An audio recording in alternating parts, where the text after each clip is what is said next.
El miedo no nos deja hacer muchas cosas. El hecho de que si se va a hacer o va a salir, siempre le tenemos ese pequeño miedo a si va a funcionar o no va a funcionar. Y si me va a ir bien o no me va a ir bien, o si se van a reír de mí o no se van a reír. El miedo es lo que nos limita. No le tiramos con todo. Tenemos que hacerlo, tenemos que vivir la vida, porque solamente una vez se vive la vida y nos cortamos muchas cosas. El intentar, el intentar, el intentar. Y esto va a funcionar.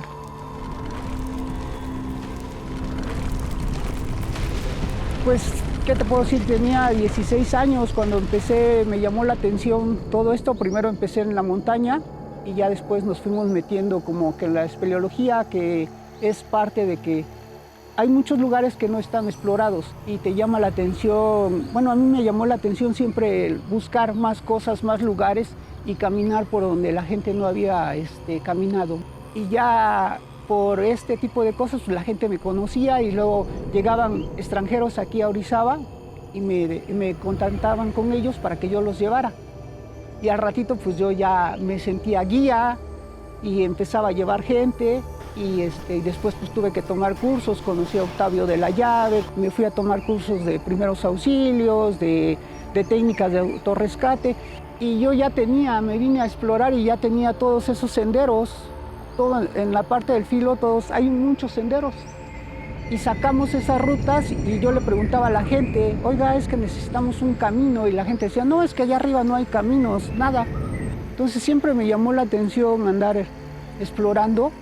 Yo solo he estado así 3, 4 días explorando, buscando caminos o buscando cuevas o esto, porque siempre pues vas a encontrar, la sierra tiene tantos secretos que vas a encontrar muchas cosas. Es bonito porque vienes tú a tu paso, sin que te presione nadie, ¿sí? Tú avanzas lo que quieres, te sientas, comes y de ahí continúas, ¿no? Pero es tú solo. Creo que me llena, o sea, no sé, es esa sensación. No busco algo, simplemente es parte de como una esencia que me tranquiliza estando en la montaña y estar solo. Tal vez porque no me gusta mucho estar ahí entre la gente, eso sí me pone un poco tenso y me pone, pues no te puedo decir que triste, simplemente es estrés el estar con mucha gente. Prefiero estar solo. Te vas agarrando la seguridad al equipo, la resistencia de las cuerdas, lo que está armado, entonces eso le vas teniendo confianza más que nada. Siempre, digamos, tienes que estar atento por cualquier situación, revisar bien. Bueno, ahorita vamos a poner 2 líneas para que bajemos en 2, digamos 2 personas, una en cada línea y podamos estar checando el cambio de dirección. Va a ser descenso y luego va a ser ascenso. ¿Cómo sabes que van a aguantar los árboles? ¿Qué pasó? Las cuerdas es una cuerda de 120 metros y te vamos a poner 2 de 60.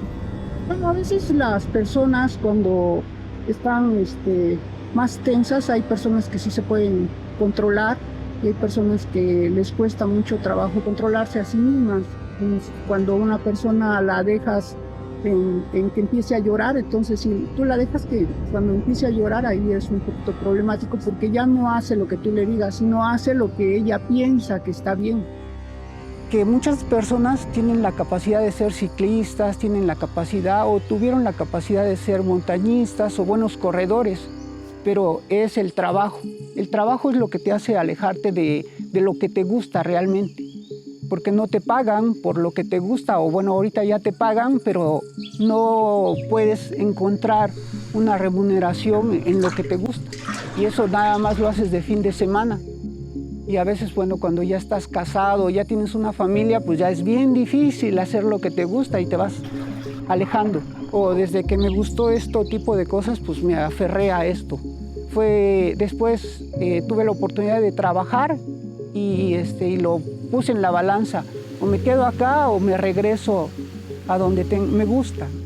Y realmente pues me decidí por lo que me gusta, andar vagando en las montañas y hoy pues aparte de que vago pues me pagan y llevo gente y les gusta y es un servicio que hay que dar. Hay una frase que dice que haz lo que más temas y lo vas a vencer. Entonces te digo, es estar intentando y en un momento nos va a salir. Le tenemos, te digo, es ese miedo que tenemos de que ya estás estable y si no funciona, y si no esto, somos como muy adictos a escuchar. Estamos platicando y te voy a decir, wow, que es que quiero ir a correr. Y tú me puedes decir, es que va a llover, mejor no corras porque te puedes mojar y todo eso. Y eso es lo que yo estaba esperando para conformarme y ya no hacerlo. Entonces tenemos que intentarle. Y es uno mismo porque eso es lo que te gusta. Miedo a no hacer nada. A eso le tengo miedo, a quedarme ahí, digamos, y estar parado y no hacer nada. Todos los días tengo que hacer algo, salgo y busco algo. Se debe de trabajar en equipo, tenemos que hacerlo en equipo. El equipo siempre es bien importante porque cada uno de nosotros tiene ciertas actividades o ciertas facilidades. Hay gente que le gusta hablar bien o puede interactuar con el grupo, y a veces alguien pues nada más se dedica a armar y no todos tenemos las mismas cualidades, y eso es lo que tenemos que aprovechar como equipo. Pues a mí me gusta armar y estar ahí armando las cuevas, participando. No es tanto mi pasión como interactuar con los clientes, y esto pues a veces se lo dejo. Yo veo a Diego y a Luis que a ellos les gusta interactuar con los clientes, y bueno, pues como te decía, cada uno forma o tiene ciertas habilidades. Entonces ahí es donde tenemos que reunir a ese grupo. Para mí la felicidad es todo esto, ver el amanecer, ver la pequeña cosa que eres en toda esta inmensidad. Y todo lo que se esconde allá atrás, que no lo hemos descubierto.